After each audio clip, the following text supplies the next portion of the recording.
बड़ी खबर ये है कि गिरिराज सिंह अब नवादा से चुनाव लड़ने को लेकर तैयार हो गए हैं। आपको बता दें कि बेगूसराय से टिकट चाह रहे थे गिरिराज सिंह, लेकिन अब कहा यह जा रहा है, सूत्रों से ये खबर सामने आ रही है कि नवादा से ही तैयार हो गए हैं। हालांकि आज ही मीडिया से मुखातिब होते हुए गिरिराज सिंह ने कहा है कि अगर मैं मुंह खोलूंगा तो बड़े बड़े चेहरे बेनकाब हो जाएंगे, लेकिन ऐसा लग रहा है कि बीजेपी आलाकमान ने गिरिराज सिंह की नाराजगी को दूर कर लिया है और नवादा से चुनाव लड़ने के लिए उन्हें तैयार कर लिया है।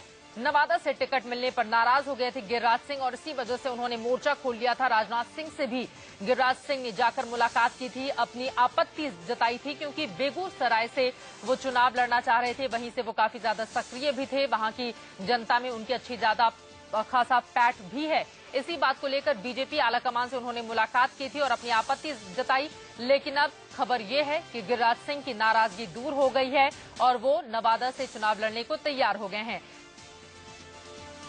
शांभवी राय हमारी संवाददाता जुड़ चुकी हैं ज्यादा जानकारी के साथ। शांभवी, ये धमकी का असर है क्या? बीजेपी के नेताओं ने बीच का रास्ता खोज लिया, क्योंकि आज ही गिरिराज सिंह ने कहा था कि कल वो बड़ा खुलासा बीजेपी के बड़े नेताओं को लेकर करने वाले हैं।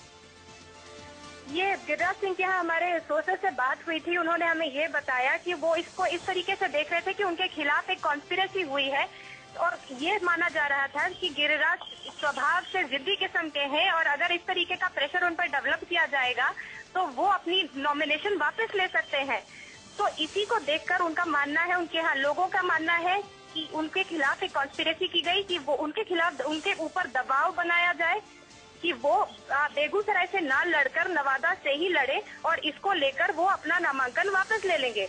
लेकिन ऐसा होता दिखाई नहीं दे रहा है, क्योंकि उनके यहाँ हमारे जो सोर्सेज से बात हुई है उन्होंने बोला है कि नवादा से काफी प्रेशर आ रहा है, लोग उनको बोल रहे हैं कि आप लड़िए, और तो वो इस वजह से मानने को तैयार हो गए हैं। दरअसल दिक्कत ये भी है कि बेगूसराय से जिसे टिकट दिया गया है, अगर यहाँ पर फेरबदल करती है बीजेपी आलाकमान की ओर से कोई भी कदम उठाया जाता है तो जाहिर तौर पर इसका सीधा असर बाकी की सीटों पर देखा जाएगा। इसी वजह से ऐसा लग रहा है कि गिरिराज सिंह को मना लिया गया है। नवादा से टिकट मिलने पर वो नाराज थे, लेकिन अब उनकी नाराजगी दूर हो गई है। बड़ी खबर इस वक्त की यही है कि गिरिराज सिंह नवादा से चुनाव लड़ने को तैयार हो गए हैं। हालांकि पहले वो बेगूसराय से टिकट चाह रहे थे और जब टिकट उन्हें नहीं मिला तो उसके बाद उन्होंने अपनी नाराजगी सीधे बीजेपी अध्यक्ष राजनाथ सिंह के सामने जाहिर कर दी और आज ही मीडिया से मुखातिब होकर गिरिराज सिंह ने साफ साफ कहा था कि बड़े नेताओं के खिलाफ वो कल खुलासा करेंगे, लेकिन उसके पहले अपने कार्यकर्ताओं, अपने चाहने वालों से वो बातचीत करना चाहते हैं।